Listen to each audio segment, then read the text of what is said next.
welcome back for a full month of shows now. He's been one of the really good new friends of the Tim Graham and Friends, brought to you by CTBK Podcast. Gerald Dixon, former Bills scout, former XFL scout, former Scottish Claymore, former Edmonton Eskimo. There's a lot of formers, man. There's no but current MVP of the Tim Graham and Friends, brought to you by CTBK Podcast. Gerald, thanks for coming back and for giving your thoughts and football insights to us and to the listeners. Appreciate you having me back. Well, we had a really engaging discussion last week heading into the Seahawks game. The Bills win that one pretty handily, up 3 scores in the third quarter, 2 scores for almost the entire game. And I think a lot of people are drawing similarities between the Seahawks and the Cardinals, Sunday's opponent. Obviously, NFC West teams. We saw them play a really captivating game in prime time just a few weeks ago. Seahawks, Cardinals trading blows. People see some resemblance between Russell Wilson and Kyler Murray and what they're able to do. Smaller quarterbacks who do other things. The Bills, I guess, what similarities do you see? What do you think the Bills can carry over from their Seahawks game plan into Glendale, Arizona on Sunday? Well, when you look at it, you see 2 quarterbacks that are mobile guys with the ability to throw from different platforms in the pocket. Like you said before, the size are about the same, but where they differ is Kyler Murray's explosiveness as a runner.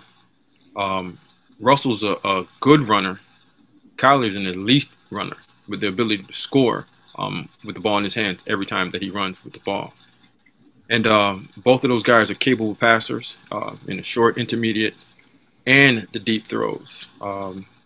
Russell just being a little bit more seasoned than Kyler, so a lot of the different looks that you throw at Russell, he's going to know those.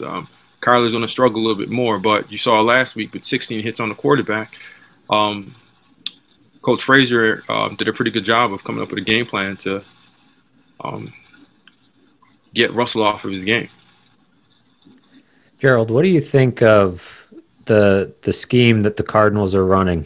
You see a lot of coaches jump from college to the NFL and bring some of those concepts, but they don't all have the quarterback to plug right in and blend some of it all together. What do you make of what they're trying to do and how they're pulling it off?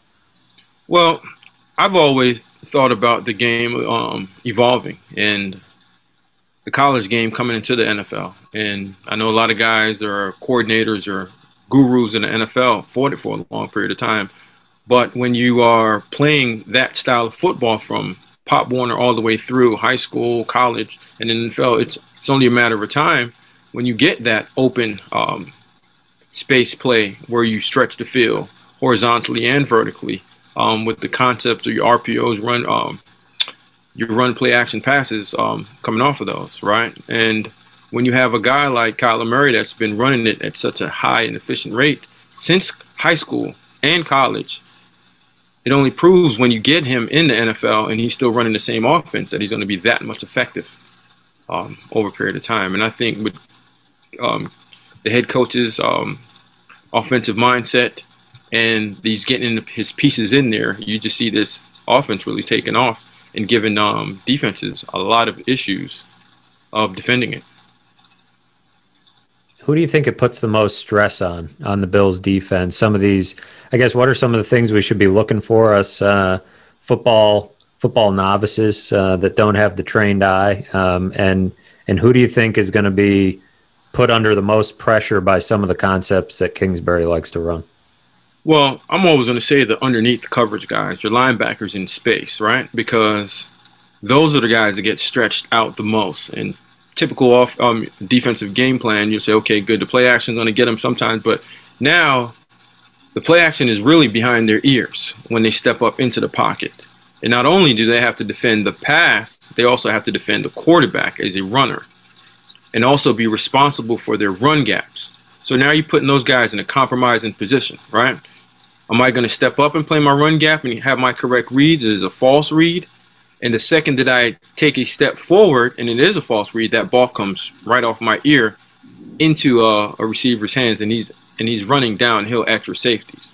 So it's gonna play a big part on Tremaine, AJ, to be able to get in those passing lanes, and also those guys up front being able to push the pocket like we spoke about last week, get in Kyler's face and making sure that those passing lanes are shrunk.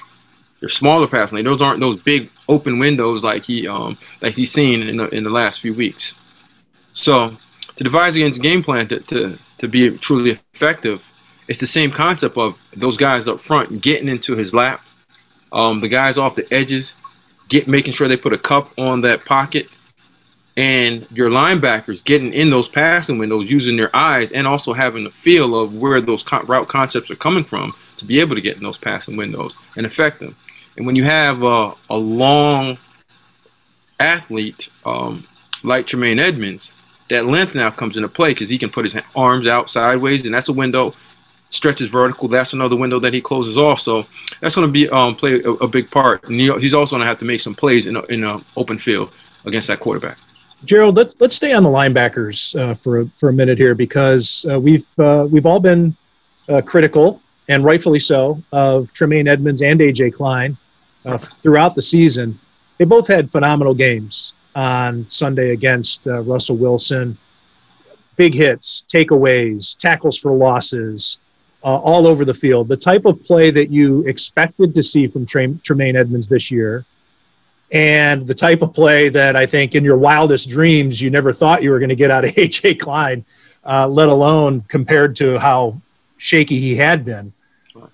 What did you see from the way they were deployed versus, was it circumstance? I guess my question being, does this project forward as something that Bills fans might want to get used to, or was it, do you want to hang on for a bit?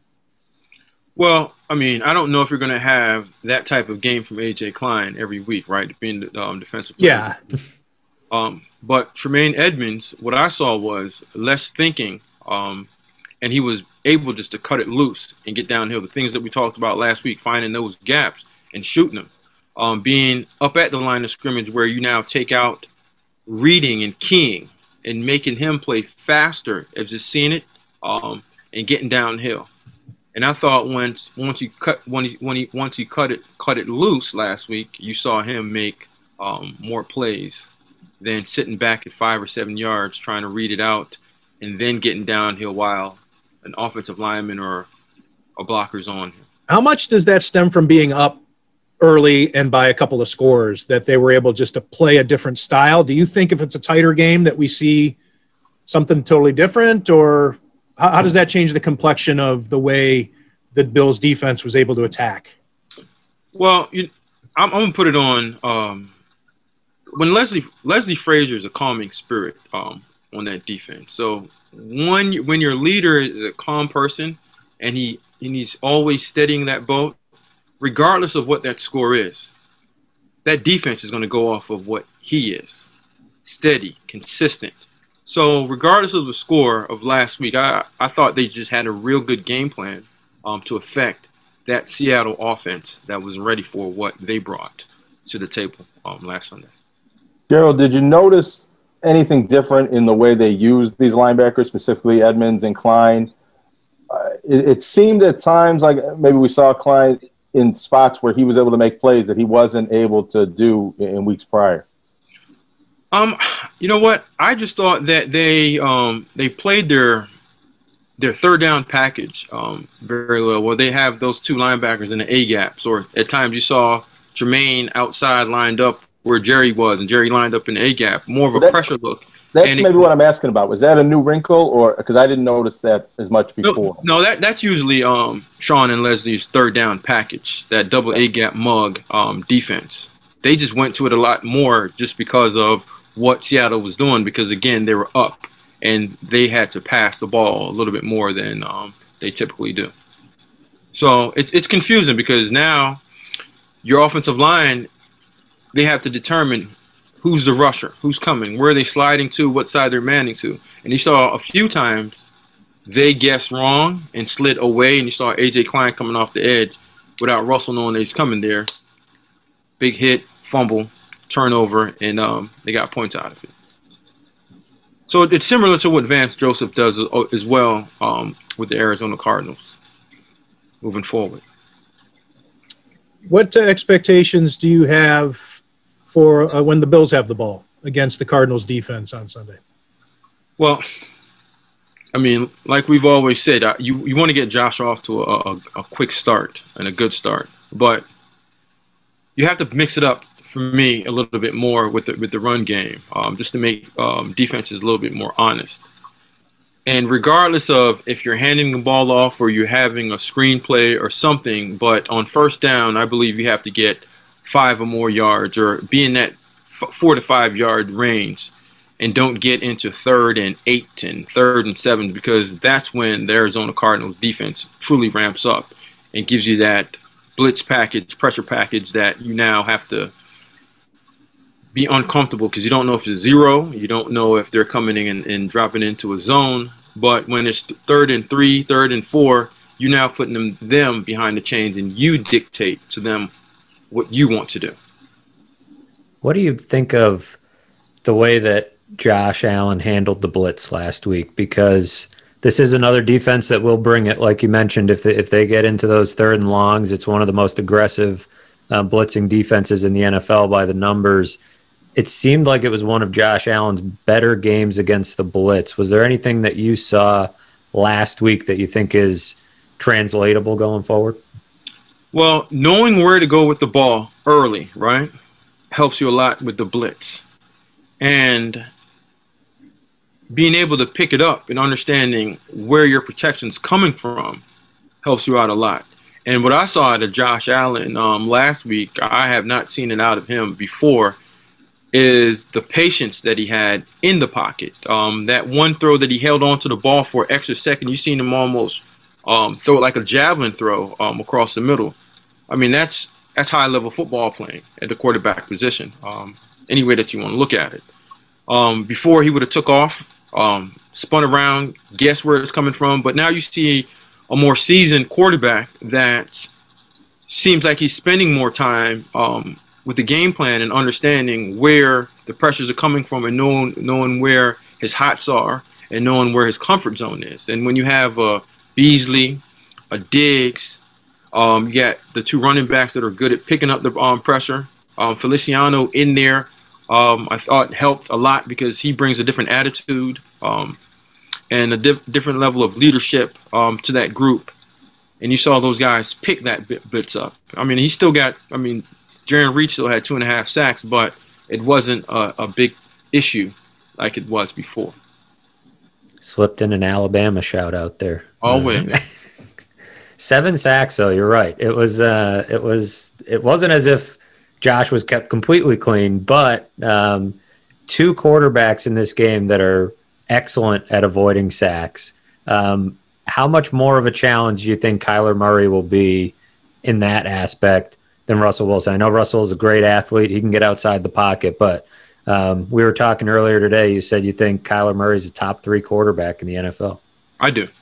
I think he is up there. If he's not 3, he's 4, but he's a top 5 guy in my opinion, because the way that he throws the ball, like I said, from different platforms with accuracy, timing, placement, touch, you don't see but a couple other quarterbacks that can do that. With the added ability to run at an elite level, it's scary. He's more of lightning in the bottle than Russell is, because at any time you can see an explosive run, not for 10, but maybe for 50, right? Than Russell. So I think that he adds more into the zone read game, that you're going to have to play some different things with the defensive end and that linebacker. You have to chase it and scrape it or fill it and stay at home. Somebody's going to have the responsibility. And this week you're going to have to be more locked into option responsibility at the end of the day when they run that zone read option, but also they have the pass off of it. So you got to be tied into that too. What is this? What's a week like this like? Maybe you could take us inside, you know, when you're in an NFL building and you're playing a team that you don't play but once every 4 years, and they happen to have a scheme and a quarterback that not that many teams have. They do things that not a lot of teams can do. How difficult is that to prepare for, and what do you have to do to get ready? Well, the difficulty of preparing for every NFL game is always high, right? But that's why you get athletes that can help you out, and you can go to sleep at night and not worry about a lot of the things that you can't control, because it always comes down to the Jimmies and Joes. You're going to have to say, hey, listen, we took a guy in the first round a few years ago at Mike linebacker. That's going to have to be able to spy and erase some plays that Kyler's going to have. You're going to have to say, hey, at some point, Tre'Davious, you're going to have to man up against that number one guy so we can help more in the run game and don't give up that explosive pass. So to not be long-winded with it, it's always high expectations to perform, but this is why you get those guys, and this is why those guys are getting paid to do a particular job and lessen the game planning and the perfect situations for those coaches. Gerald, you mentioned Tre'Davious White. What do you make of his matchup when he is matched up with DeAndre Hopkins? The playoff game last year when they went up against each other seemed like two different games in each of the halves of those games. So when you are locked up and you're playing man-to-man, or you're responsible for one of the better receivers in the NFL, the number one thing you want to do, you want to stay focused, right? You got to stay focused on your job, your technique, and the things that you've learned throughout the weeks, the notes that you took down, and when he lines up, plus or minus, depending on the formation, down and distance.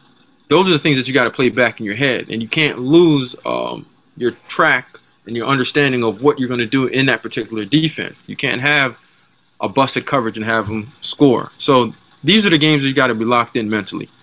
Physical, you already know what's going to happen. But mentally, this is where you want to be, because this is one of the better ones that you're going to face, and he's mentally tough as heck.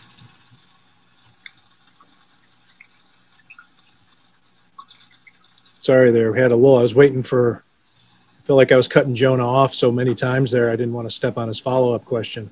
I didn't. You all right? You don't want to follow up on that? No, I didn't have a follow-up. I was just staring at you waiting. I thought you were going to do an ad read. Jonah, did I answer your question? You did, yeah. Well, actually, no. Maybe if I could ask you again. I mean, my question is, Tre'Davious White's an excellent cornerback. And I'm asking you because you understand this a lot better than I do. But I wonder if he can shut down DeAndre Hopkins for a full game, or for in the important possessions of a game if he's asked to. And he did that. Well, I guess what I'm saying is that happened before in the playoffs. He seemed to do it for almost a full game, but really let Hopkins get loose late in that game. Well, how confident should the Bills and the Bills fans be in White's ability to cover Hopkins if he has to? Confidence that you can cover, right? Shutting down is not happening, right? Because that's one of the hardest things to do, is to shut down an NFL receiver. And when you say shut down, you're saying under his average, or you allow him to catch 7 balls for 60 yards. But I don't know about blanketing that guy and not having any plays. I believe those two guys are equal matchups, and both of those guys are going to get their just due plays. And like we talked about a few weeks ago, shutting down an elite receiver is one of the most impossible things to do, just because of the way the rules are and the way that the game's being played now. Let me add a wrinkle to this then. Because that was such a lopsided second half after Tre'Davious White did shut him down for the first half in that playoff game. You know him. You know the position. You know the mentality it takes. How much has Tre'Davious White thought about this matchup since the schedule came out? Knowing him, he's going to circle every top receiver on his list, and he's going to do his darndest to put it on him, just because that's just his mentality and his makeup. He has the makeup of a shutdown corner, if you say, or an alpha corner forget shutdown, an alpha corner that regardless of the situation, time, or place, he wants that matchup. So, but even if you have that mindset, yeah, I don't see him shutting down Nuke. My personal opinion. I think it'll be a good matchup. What can you say about last week? You know, DK Metcalf was an entirely different animal than DeAndre Hopkins. Kind of a size, speed guy, where DeAndre Hopkins is one of the more interesting receivers to watch because he's not going to kill you with straight line speed necessarily. He's not the tallest. He's not built like DK Metcalf, but he seems like really tough to get the ball from in a contested spot. He's really good as a route runner. What do you see when you see him? What makes him a guy that seemingly is impossible to shut down because it doesn't happen often? Attitude and catch radius.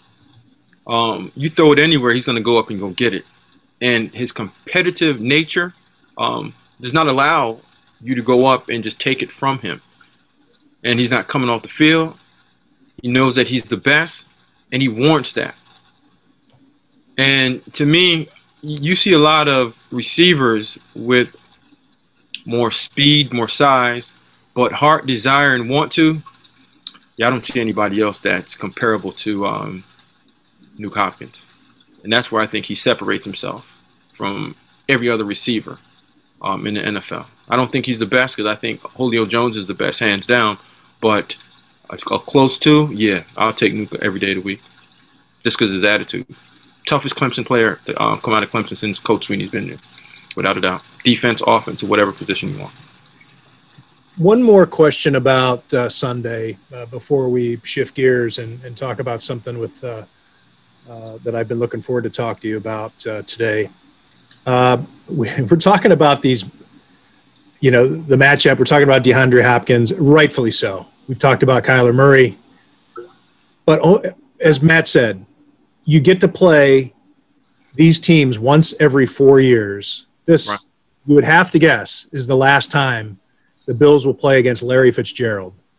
One of my favorite players of all time because he's great, number one.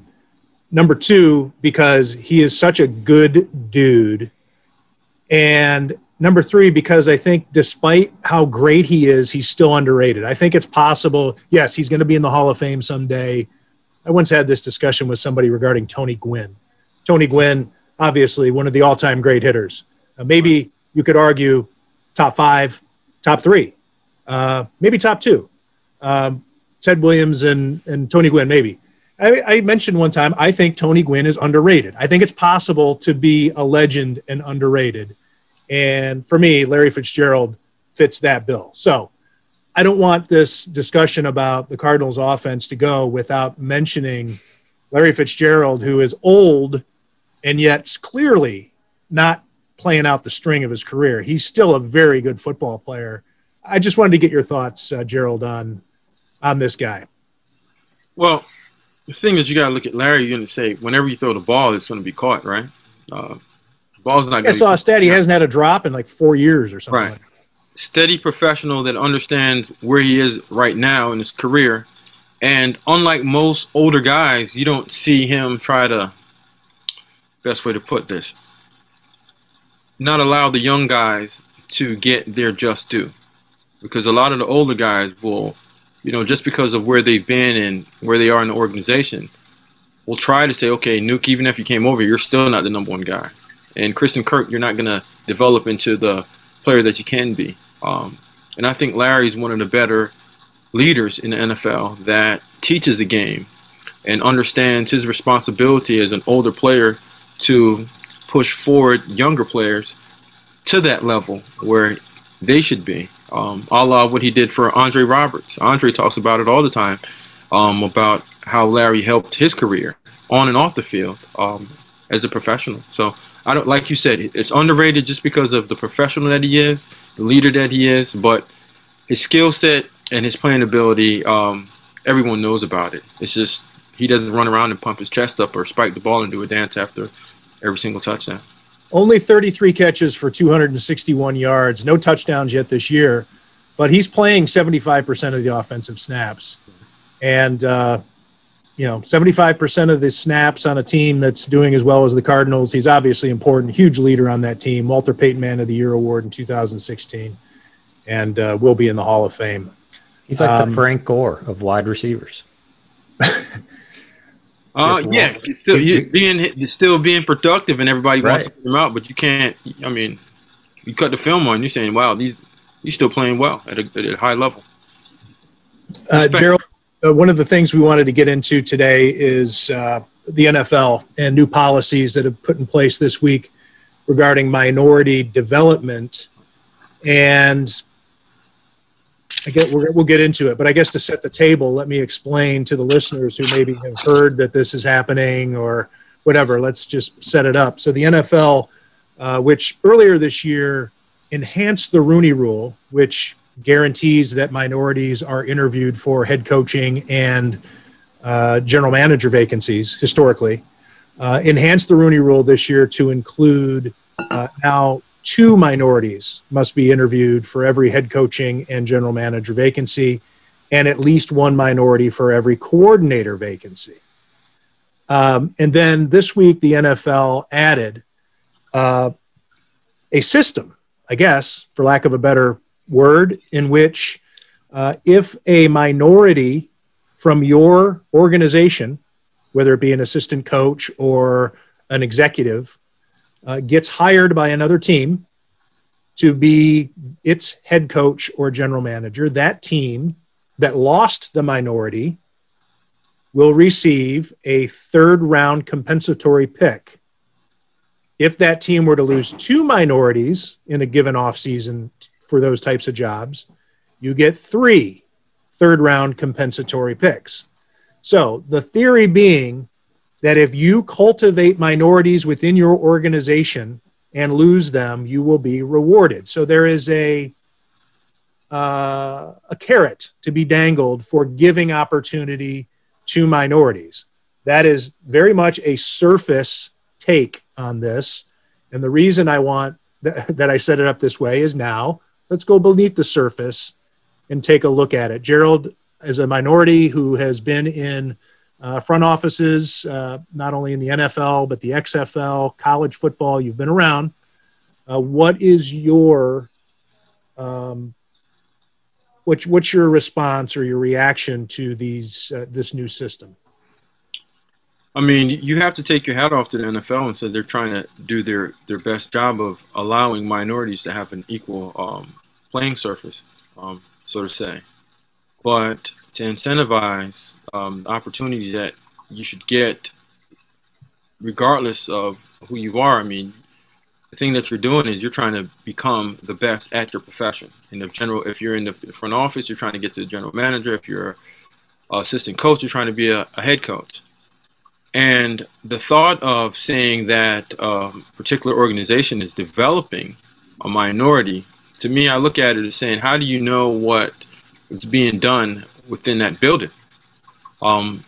Is there a time limit on that? If I show up in a year or 2, does that mean I was developed, or was I already a good talent evaluator or a good position coach? And why shouldn't I get that job? And when you look at it, who wants to be in a building or get a job and you have to look around, you're walking around the combine, and you're saying, well, did he just get the job because, they incentivized it, or did he really earn the opportunity to get that job? And again, that's not an equal playing surface.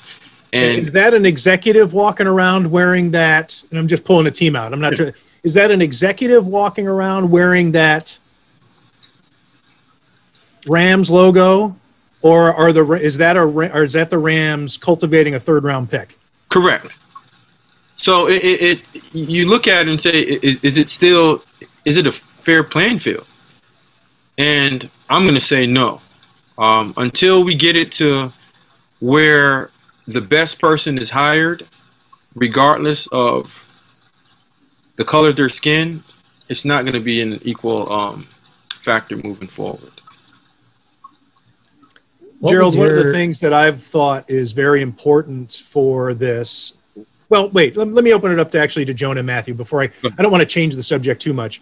I don't know, you guys, what your thoughts are on this particular system before I start throwing out ways that it should be done. What are your guys' thoughts on what the NFL at least has introduced here? Yeah, I think it's admirable that they keep trying different things and throwing different things out there. The first thought I had when it came across was, this is going to almost decentivize the hiring of minorities because you don't want to help out another team. You don't want a third round pick is not just chump change. That's could be an impact player for you. Alvin Kamara, Russell Wilson. Right. It's Russell. Yeah, it's a lot of really good players have come in the third round. Teams value those picks so highly that we saw no movement at the trade deadline because teams want to hold on to picks like that. Right. And my initial thought is, is a team going to look and say, am I going to hire, a minority candidate to be my GM, or am I going to hire Leslie Frazier to be my head coach? If it means that a team in my conference or a team in my division is getting an extra third round pick to get better. So I don't know. I don't know if it'll work. Like I said, that they're trying things is good, but I don't know. It's tough. To me, it's murking up the water, right? So, case in point, say the Buffalo Bills. You got Leslie Frazier, and say that Joe D is now removed from the New York Jets, right? So they got to get a general manager, and they got to get a head coach. Leslie Frazier, say Terrence Gray, or Malik Boyd, right? Did the Jets say, well, the Buffalo Bills win the division and go on to win the Super Bowl? Are you going to give 3 picks to the Super Bowl winning team within your division just to get 2 minorities? Or are you going to say, you know what? Apples to apples is all equal. Now, we're not going to go in that direction. I'd rather go somewhere else than allow the Bills to get better. Yeah, I'll go get Joe Brady. I'll go hire whoever in another directions, right? So now are you setting back those 2 minorities from not getting the opportunity just because you're incentivized? It's so high and so rich that nobody wants to go out and do that.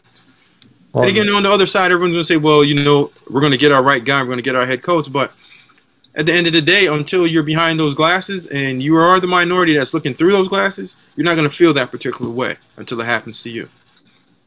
Yeah, it's interesting because there are so few of these jobs and so few openings each year that 32. And one of them is going to be the Jets job, presumably. So Leslie Frazier only has however many jobs open up this offseason. Right. You can almost take the Jets job off the table because of what you just said. And so is he going to have to wait an extra year? Or how many years does Terrence Gray have to wait? What it does is it probably does help what Tim's talking about, the development of these candidates. You may be more likely to hire a minority for an entry-level job because you're thinking down the road. One day this guy will be. What's your motivation? That's the thing that seems kind of greasy about it, right? Well, yeah, it does. That your motivation you're not doing it because you think this guy deserves it. Right. You're doing it because you can get something for it. Correct. So when a lot of he becomes an asset, he's not an employee or he's an asset. Yeah, he's a potential third rounder. Number 115 that's going to get me a third round pick in 3 years. Not, that young person has the ability to develop to become the next head coach or the next general manager. And I think where a lot of this is missing is the developmental factor of when you are a leader, right? When you're a leader, when I was a coach, I'll run it my way. When I was a coach and I had a graduate assistant that was working with me, my number one job was to allow that guy to coach. And in 2 years, become a position coach and have a full-time job, right? If you're in a leadership position and the person that's next to you, that's your assistant, is not moving on within 3 to 4 years, then you're not doing your job at a high and efficient rate.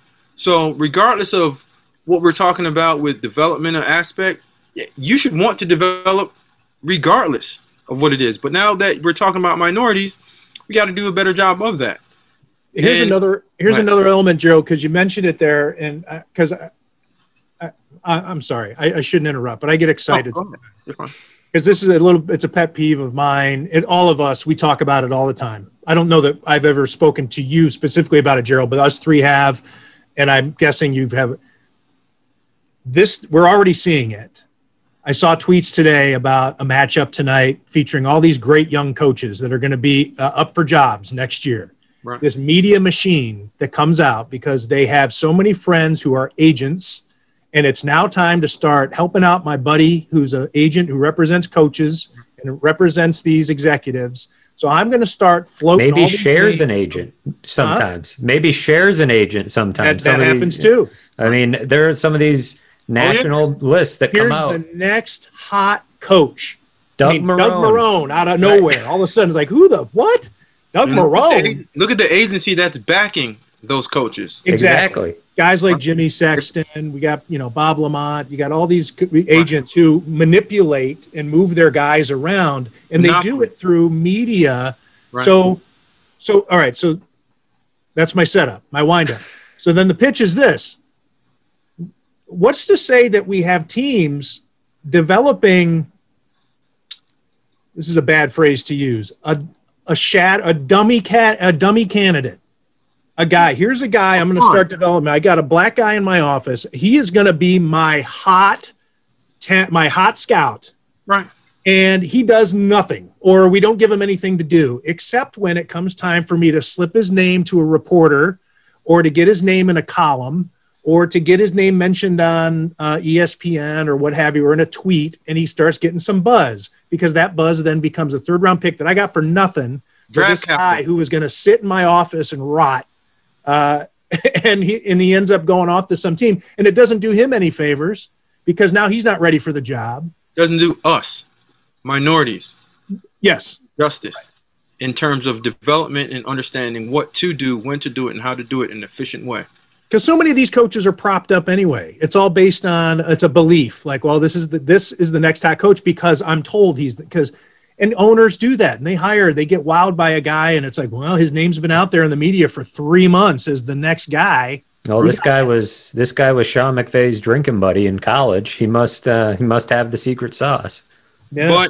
But my thing is also not a pet peeve of mine, but an angle that I also look at, right? Sometimes when you are behind the 8 ball and you're disadvantaged and you don't have the ability to be in those positions, like you said earlier, of having a best friend that's the head coach or the general manager's son's cousin that gets into that building and becomes the next hot name.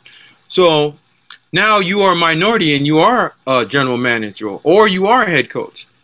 Why aren't minority head coaches hiring other minorities in positions to be hired as a head coach, right? Because they're under the spotlight and they can't get away with it. You can get away with whatever you want if you are winning at a high level, right? To a degree, and this is where here's white guy pushing back. But just hold on for 1 second. Let me get this. You got it. Right? All right. Who's the winningest head coach, black head coach in the last 15 years? Mike Tomlin. Right. No, I was going to say Tony Dungy, but yeah. Fine. Right. Whatever. That's active, right? I should have said active. Tomlin is a good answer. Look at his hires over the last 10 years that he's been there, right? In a position to be hired as a next head coach, right? You've seen 2 head coaches come from his umbrella, right? Gailey and BA, right? Who's to say Byron Leftwich couldn't have been at the, coaching Ben Roethlisberger for the last 2 or 3 years to be in position to warrant a head coaching job? So my thing is, if minorities are in that position, do the same as everybody else has done over the last 20, 30 years. Hire, push forward, right? Develop. Even if they aren't qualified for that job, like a lot of people aren't, give them a job just because. Because the system is not set up for success, for minority to get that opportunity at the same rate that everybody else does. I misspoke, Gerald. I didn't mean in that sense, and thank you for clarifying it. And because I need to clarify, my take was more from the nepotism standpoint of it. Right. You've had successful head coaches, black head coaches, and yes, occasionally there will be a son that gets hired, but not like white coach. White coaches can hire whoever they want if they have the same last name. You have situations like Gary Kubiak, who turns down jobs unless I can take my son with me. Greg Williams, I will not come there unless my son comes with me. Norv Turner, all these guys. Charlie Weiss's son is a Division I offensive coordinator. He never played the game in high school. Who's the defensive play caller for the New England Patriots? It's one of the Belichicks, right? I mean, I know that he's technically not the coordinator, but yeah, one of them, Steve, I think. That's why I said play caller. So at the end of the day, if whites are doing it, why aren't other minorities? Lovie Smith got raked over the coals in Chicago for hiring his son. So you have move on, right? And, yeah, you're right. Even when you look at it, in the personnel office, right, in the front offices, like a guy, say Ozzie Newsome, right? I mean, he's one of my Bama guys, but we got to be able to push forward like everybody else does, just to get ahead. Well, here's where a remedy that I think can be found. I think the NFL is doing this backwards. The Rooney Rule, as it was constituted, was landmark and changed the game forever and should be lauded. But just trying to keep coming up underneath and push the Rooney Rule up doesn't do it for me. What I think, and some story, I've written about this before. I've interviewed John Wooten from the Fritz Pollard Alliance, and as many minority coaches as I can. I was tracking the data of it as of far back as 2 years ago, going to the Power 5 conferences, which is deplorable also in hiring quarterbacks, coaches, offensive coordinators, quality control coaches. That is the key. Entry-level jobs, because these quality control coaches get these jobs and nobody thinks about them. They get these jobs nice and quietly. They often have the last name of somebody else on the staff. Correct. Not always the head coach. Maybe it's your offensive line coach. Maybe it's your former head coach from when you played and you're giving a favor to his grandson, whatever. And what happens is they're gophers and they're not fun jobs, and they get the coffee and they do the Xeroxes and they break down the plays and they do the film and everything. But what happens is they get to know the offense at such a granular level that they then get the trust. And then they're in the quarterback's room and they're talking to those guys every day. And they're dealing with the offensive coordinator every day. And then they're dealing with the head coach every day. And then before you know it, as Jimmy Ray once told me, 5 years ago, I didn't know who this guy was. And now he's a head coach. Right. And Jimmy Ray he couldn't get a job. So anyway, I think that the Rooney Rule needs to apply to the entry-level jobs, the quality control coaches, all these whatever. Sean McDermott, he's just got somebody on his staff that's just called assistant, whatever it is. Those guys you have to interview a minority for those jobs and let those guys get in those meeting rooms and work with the teams. But even when that does happen to me, and I think that's a great idea, it's really... Don't patronize me, Gerald. No. Don't push back on this. No, I'm not pushing back. I'm pushing that forward because that's an outstanding idea. I was proud of that. I've been working on it. But also, when you have those, because I've been in the coaching realm where you see the quality control guys coming along, but what happens is most young minority entry level guys, they don't have the finances to go 3 or 4 years of not getting paid, right? To do those jobs, right? So when you create those positions, you got to almost have it of saying, hey, you know what? He's almost on scholarship for these 3 or 4 years, because maybe that's where these draft picks come from. If they come up through this system, then they get the job. Right. Then you get the 3rd round draft pick because you develop this guy honestly. Because if you go down to Tuscaloosa, you're going to have a zillion of those guys lined up just doing work because mom and dad can truly afford to pay for you to go to college and not work and 3 or 4 years not have a job and still be the quality control guy. When minorities say, listen, I don't have it. I can't do the quality control job because I don't have any money to barely eat or survive. So even though those jobs are available somewhat and they're still not that easily accessible, I'm going to tell you that right now because those are jobs that are still being pipelined by the big-time agencies and the coach's cousin and the uncle of the nephew of a brother of a son of the grandchild of a nephew get that job. And then, like you said, in 4 years, they become that. But I'm always going to say, if you are a minority, you have to just say, you know what? The only way that I can get this done is I have to physically make this hire. You, and you. Go down to every HBCU and say, you know what? I'm taking 5 of y'all, and we're coming along, and I'm going to get you guys straightened out in order to push forward and get more guys coming through the pipelines.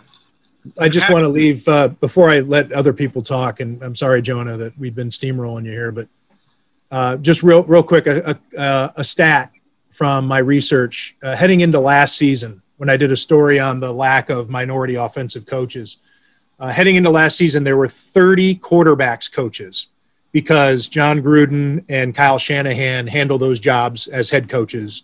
So 30, plus those 2. 6 teams also listed quarterback coach assistants. So there was an assistant to the quarterback's coach. That's 36 jobs coaching quarterbacks in the NFL. 5 were minorities out of 36. 12 of those 36, however, never played quarterback in college or the pros. So you were almost 3 times more likely to have not played the position and coached quarterbacks in the NFL than to have been a minority coaching quarterbacks in the NFL. Wow. That's nepotism. That's getting breaks in these jobs where Pete Carroll with his 2 sons on the staff and whatever, boys, whatever you got. All right. Well, you learned it. Hey, he put in his dues for those 3 years, breaking down film. Well, yeah, he was living with his dad and he was, at the facility every day. And it's funny how the people with the same DNA all happen to be the only acceptable coaches. And then you got to understand the aspect of exposure, right? You're exposed to coaching. You're exposed to understanding how to interview, right? How to set up game plans because you're in that environment on a daily basis, right? That's one of the biggest things that I tell, young people that's trying to get into scouting or what makes a good scout. It's the ability to present, right? To paint a picture when nobody else is there watching it, but through your words, you can explain what the next coming of the great quarterback is going to be like. And if you're not in the setting, if you're not being taught that, if you're not getting the ability to do that weekly, it's going to be tough. Like Malik Boyd, what he does in terms of developing young people, it was incredible. Jim Monis, same thing. Doug Whaley, those guys, because they'll give you the opportunity to present in front of the head coach, owner, Doug Whaley being the general manager at the time, Brandon Beane being the general manager. Those guys give you opportunities to present. But if you don't have that, it's tough. And again, Doug Whaley and I always talk about it all the time. It's exposure to the owner, exposure to the head coach, and exposure to the general manager to help push yourself forward. But if you're not in that position, you won't get a shot. Gerald, that's kind of what I wanted to ask you. You've had your foot in the door. You kind of had to scratch and claw your way to get into the Bills facility, and it was through what you're talking about. Be it, you mentioned a conversation with Jim Monis that kind of sparked a friendship there, where that got you in the door. What was your experience when you were with the Bills? You were with Doug Whaley, hired by Doug Whaley, and then rehired by Brandon Beane, had to re-interview.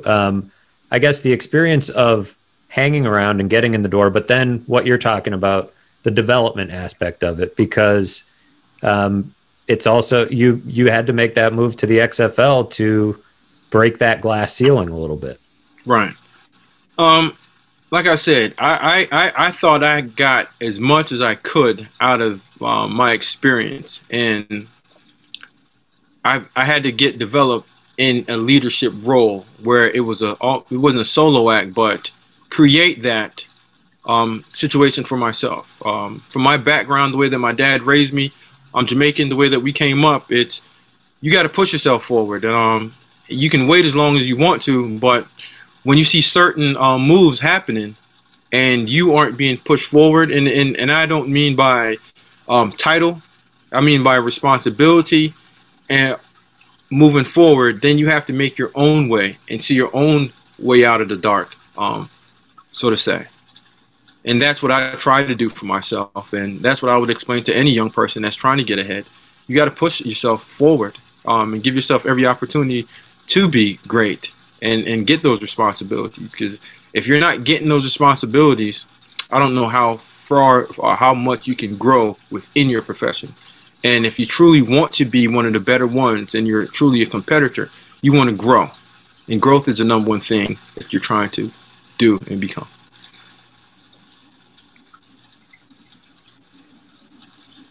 I think we've run out of questions for Gerald.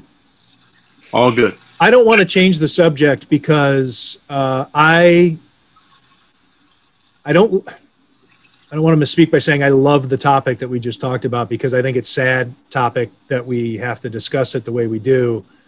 But if we don't discuss it, then it becomes tragic, I think. Right. And so to change the subject and try to throw something else flipping on top of it before we wrap up here makes it seem like, doesn't seem right. I want to end it on this topic, and hopefully people think about it. Okay. And when they shut off the podcast, contemplate some ways that things need to change. And I know that there's a lot of pushback and some immediate, affirmative action, whatever. I had to work for what I got. You have to, hey, it's not about working hard. Right. A lot of people work hard, and like you just said, and you just don't get the opportunity. Right. Not many guys worked harder than the guy we're talking to here. Appreciate that. I mean, if you read his story, I'd guess there's not too many guys working in the NFL that had to take that path. So, I mean, he had the golden ticket. He was born in Jamaica, where all NFL, future NFL employees come from. He won the lottery. He won the DNA lottery, and that's it. And I wish I was born in Jamaica, and I'd probably be GM by now. Just that easy. No, I mean, the tougher roads make you a better person, man. When you start out on a hard road, as long as you go, it never gets as hard as the beginning. Everything else becomes a little bit more smooth, and you can transition to basically anything. Matt's story is, I think Matt did a great job telling your story, but it is your story, and very much so. And you had to deal with so much to get to not only where you are but where you're going. And appreciate that. I'm just happy that you're slumming it with us for as long as you're able. Nah, man. Listen, we're all be tied in. Now, if Mark Ross on NFL Network did an outstanding job presenting a lot of that information that we just spoke about, and he is a living example of why and how he's not a general manager. You can check his background, his resume, and put it up to a lot of these guys that are hired or continually getting hired. And it's no answer. And until you can give a firm answer on why, and with a good explanation and thought behind it, it's always going to be, it's not fair, and you're not playing on the same surface, or it's not equal. I don't want to I don't want to marginalize what Eric Bieniemy's going through. I understand actually why he's not getting some opportunities, and I think much of it has to do with the fact that Andy Reid's known as that play caller more than than it's any nefarious plot against him. But if you think it's been unfair for Eric Bieniemy, yeah, take a look at somebody like him, Right. or Jimmy Ray. Right. Take a look at these guys who didn't even get interviewed, weren't even considered. Well, let me put something to you. Just another spin on a guy like Eric Bieniemy, which I think, if this is his approach, I think it's outstanding. Right. Most minorities, when they do get a job, they get the worst ones. Right. The paint's coming off the wall, and you got to put the whole entire structure together. And before you get it going, somebody else comes in and they get the golden nugget. Right. Tampa Bay, San Francisco. Right. The next man gets a golden nugget. Eric Bieniemy is in an outstanding position to dictate, and most minorities aren't in that position to dictate the job and to handpick the opportunity that he should get to push him forward to become the best head coach and put in the best situation initially when he starts out. So if I'm Eric, I'm sitting here saying, okay, I got a potential Hall of Fame quarterback on my hand, right? I'm allowed to call plays. Financially, I think he's secure. He just won the Super Bowl. There's a good chance that he wins it again, right? You have Kelsey there. You have Watkins there. You have your offensive line there. The defense is there. You just got a stud running back. If the job's not right for me at this opportunity and this time, I'm sitting right here and waiting until that opportunity comes so I can handpick my perfect situation. Instead Joe Flacco's, though. Joe Flacco's at the Meadowlands waiting for him. Super Bowl winning quarterback, Joe Flacco. Don't want to go in a dumpster fire if you can't control the inferno. Gerald, let me ask you this, and I'm going to turn the light on us media guys here and say, what do you think of the way that we touched on a little bit? Of course, the guys helping out an agent or pumping up certain candidates. But what do you think about the way that minorities that get the jobs, be it head coach, general manager, are covered relative to their white counterparts in terms of just, I'll leave it like that. What do you think can be, how could we be better, I guess? It's almost like a double standard, right? To where, blacks are looked at as saying, if you don't go in and you don't win automatically, or you have a Pete Carroll situation where he gets a job early and he fails several times, right? As a minority or black, you don't get that opportunity again. And it's hard to say what the media does, because you guys write stories that's going to sell. And I don't think that we look at the damage that you do to a person's career when you throw that snowball and start rolling it downhill. And it's already a steep hill for minorities to get back. So I just ask that we all look at it with an open eye and an equal eye of saying, okay, good. That guy sucked for this long. It's no different than that other guy that's sucking. They just look different. Just grade it as what it is, instead of being impartial to your opinion on the skin color of that person. Just make it fair as possible. Now, I don't think anyone's asking for anything that you wouldn't do to another person, but just make it equal and make it fair moving forward. Amen. Amen, Gerald. I think the general manager the Bills are playing this weekend is a pretty good example of a guy that he's gotten the head coach too.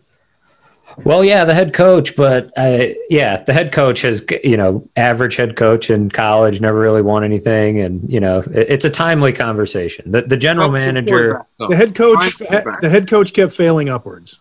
Right? Yeah, he got pushed. He failed forward.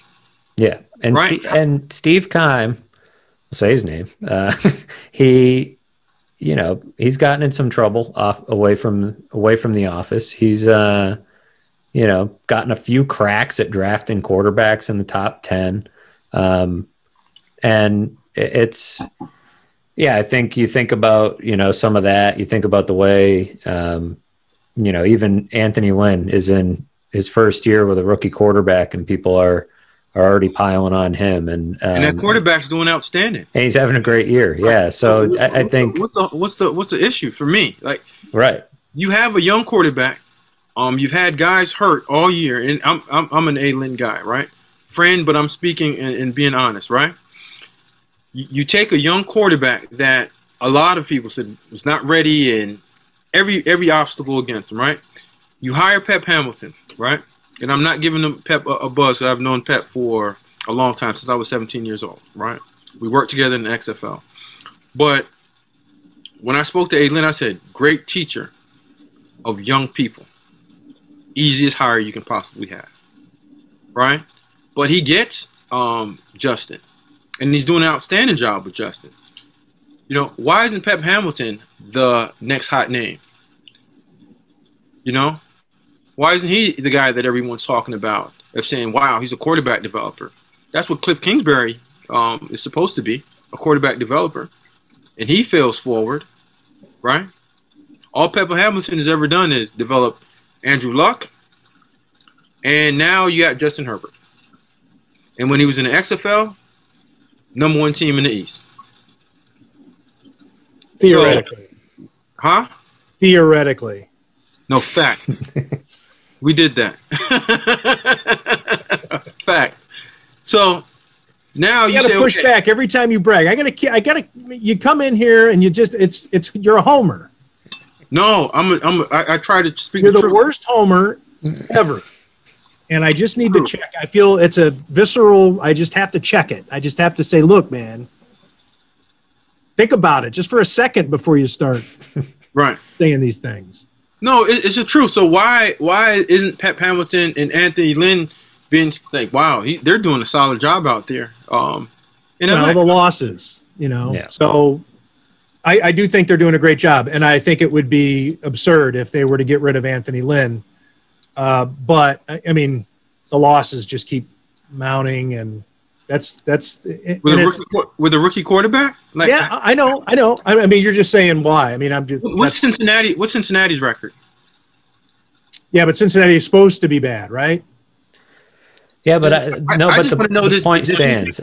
I think what the large point, and to localize it and to look at Steve Keim is still employed. Dave Caldwell is still employed. How many general managers that get fired find their way into Dennis Hickey's in the Bills front office? And Doug Whaley is not, yet he drafted a lot of good players. I don't think anybody's arguing necessarily that he should still be the general manager. I don't think that comes into play too much when he's okay. So he gets let go, but it's the steps after that, right? The not being able to get another opportunity. Jerry Reese. Right. Jerry Reese, who was one of the best general managers in football for a long time. You've got Steve Keim still employed. Is Dave Caldwell going to get to pick what will this be, like his third quarterback that he gets to pick? I mean, how many of these, how long do these guys get to stick around and why? And it's same thing, right? Anthony Lynn gets viewed one way and the Bengals get viewed another. I don't know. It's one guy's losing on the last drive of each game. Of like every game he's ever played. Right. The problem with Anthony Lynn is that they need to find more boring ways to lose. If they were losing boring ways, people wouldn't be talking about it. I'm not saying that as that's not a legitimate thing. I'm saying judge them all the same. What I'm saying is that people are talking about it because they keep losing in these crazy ways, and that's not his fault. But that's why people are talking about it. Is a loss and a W a W? Yes, but I'm just. We just had a conversation about covering the stories. And I'm not justifying it. I'm explaining it. No, but I'm explaining it too. So when you write a story, you say, "Oh my God, they lost in the last second by 1 point." The other team just lost by 50, but it was surely exciting. Period. You pick up that story and like, oh yeah, fire that guy, keep him around because he's developing and they're losing by a lot. But I know next year they're only going to lose by a lot. I would question that writer. I would have a little trouble as that guy's editor. But yeah, you know, what plays on what you need. The stories that lead are the ones that have the best highlights. And when you can watch, when ESPN and NFL Network, I mean, and it's the NFL's own network. It's not like the NFL's finding it. They play it up too, because they're not in it for necessarily gamesmanship and fair play and all these other things. I mean, that's the rules of the game. The NFL is a television is a network. It's just a television show, right? And they're going to try to give you as many different. So when the Chargers week after week keep losing in these crazy ways that allow the announcer to say, and you won't believe what you're about to see again from the Chargers, then they roll the tape.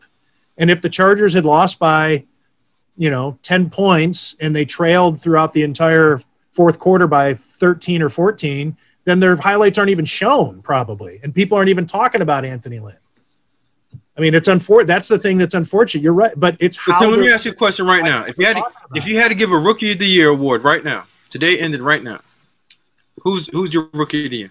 I'm bad with that because I'd need to take a look. I don't know. We had our poll, the Athletic writers, and I voted for Herbert. Good. So you're going to fire the guys that's developed the third quarterback that was taken, right? I'm not firing anybody. I want to. No. I'm just saying. This is merely conversation, right? I don't know, man. I don't like the way you're getting at. The guys that developed this quarterback, and you get your team back next year, you're going to try to move on? And he wasn't supposed to be good, right? Well, not that Herbert wasn't supposed to be good, but he wasn't supposed to be this good. He's not supposed to be playing. He's not supposed to be this good this quick. He's not supposed to be playing. Right? Which is even if he's not an accident, he's not playing. He is the offensive rookie of the year right now. I mean, looking objectively at everything that's going on, he should win if it ended today, which it doesn't. But if we had a Pro Bowl this year, he'll be getting some Pro Bowl votes. Yeah. Well, he'd be in the Pro Bowl. So why aren't we talking about the guy? Yeah, he would after a few guys coaching him and developing him. Like, to me, that's the best story this year. How did we get a guy that was not supposed to be playing at this high level, carrying his team weekly into a last-second drive?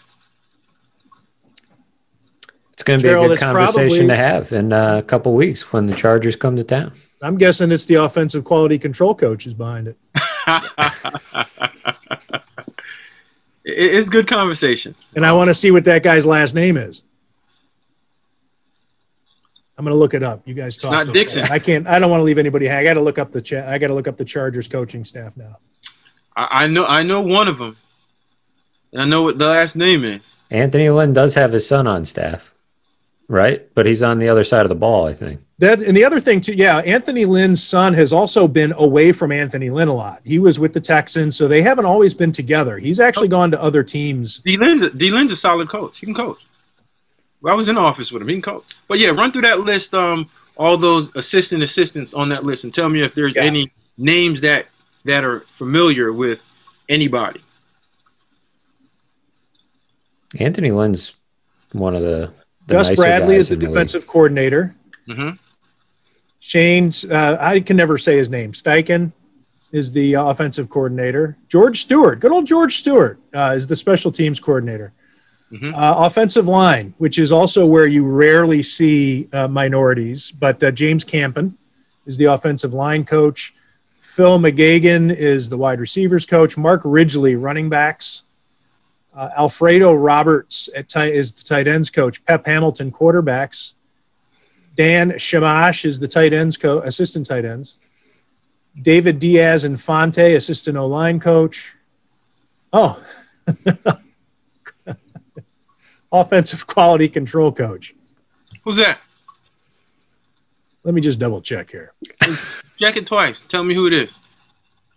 Yep, I told you it was this guy. I told you this was I knew he was behind it. Yeah, this is why Pep Hamilton will not get a job, because this guy is behind Justin Herbert's success, and nobody can deny it. Seth Ryan, former Clemson star Seth Ryan. Who is Seth Ryan? Who's he related the to? offensive quality control coach. You can't make this up because I didn't know this. Who's he related to? It's Rex Ryan's son. Rob Ryan's nephew, more importantly. Imagine how he got that job. Probably because of his career at Clemson, which is obviously he gets on and that's how they do it too. You know, you see these coaches' sons end up as the fourth string quarterback, and they're non-scholarship because they don't need a scholarship.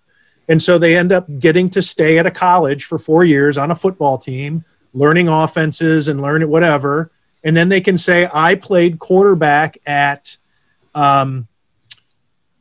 Wade Phillips' son, who went to Will North. Seth Ryan was a receiver, wasn't he? Yeah, he was a holder as well, though. Well, he touched the ball. But he ended up at Clemson. Got it. With a national championship, right? And Coach Sweeney's, both of his sons are playing receivers, and I'm pretty sure they're going to be at some point coaching with Coach Sweeney, and he's going to let you know they're going to get hired. And I'm with him. If it's my sons, they're getting hired too, and I'm doing it. Don't care who says what, I'm doing it. The third paragraph in Seth Ryan bio, he only has 4 paragraphs in his bio. The third paragraph says, Ryan played wide receiver at Clemson, where he was a member of the 2016 national championship team. Clemson won 2 ACC titles, the Orange Bowl and the Fiesta Bowl, over his time with the Tigers. You know, without context, that sounds quite a resume. Very, yeah. And then the last paragraph, Ryan is the son of former Jets and Bills head coach Rex Ryan. Ryan recently married Meg Moran, and the couple resides in Newport Beach, California. And that's it. That's his credentials. If you dig deep enough on a few staffs, right, you'll see a lot of.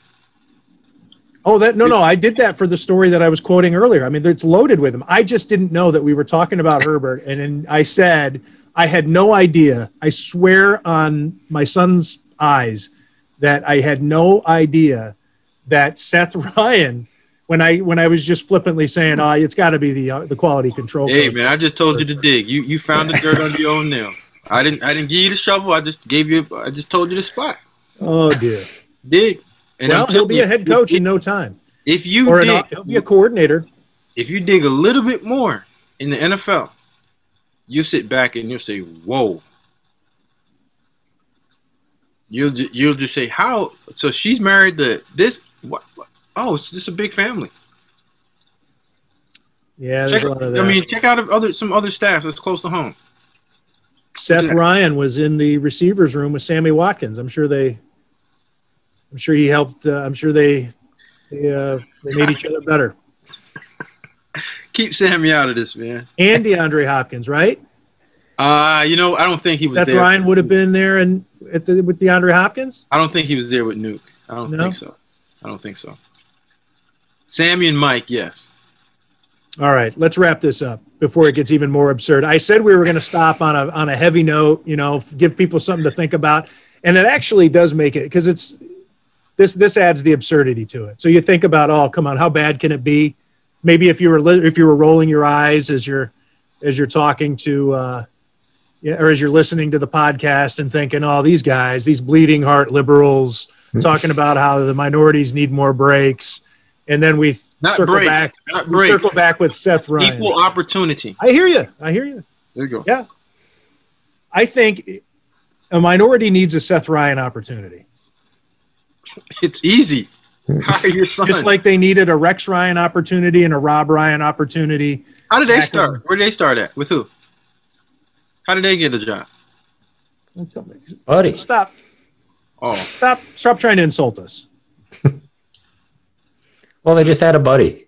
This isn't quiz. Well, that's who. That's the buddy who was on the staff. What was his name? Weeks. That was the guy. Gerald can't comment. Jeff Weeks, right? That's the guy who he always had a job with the Ryans. He's a hot head coaching candidate. All right. Hey, you're right. Jonah, I want to thank you for your contributions.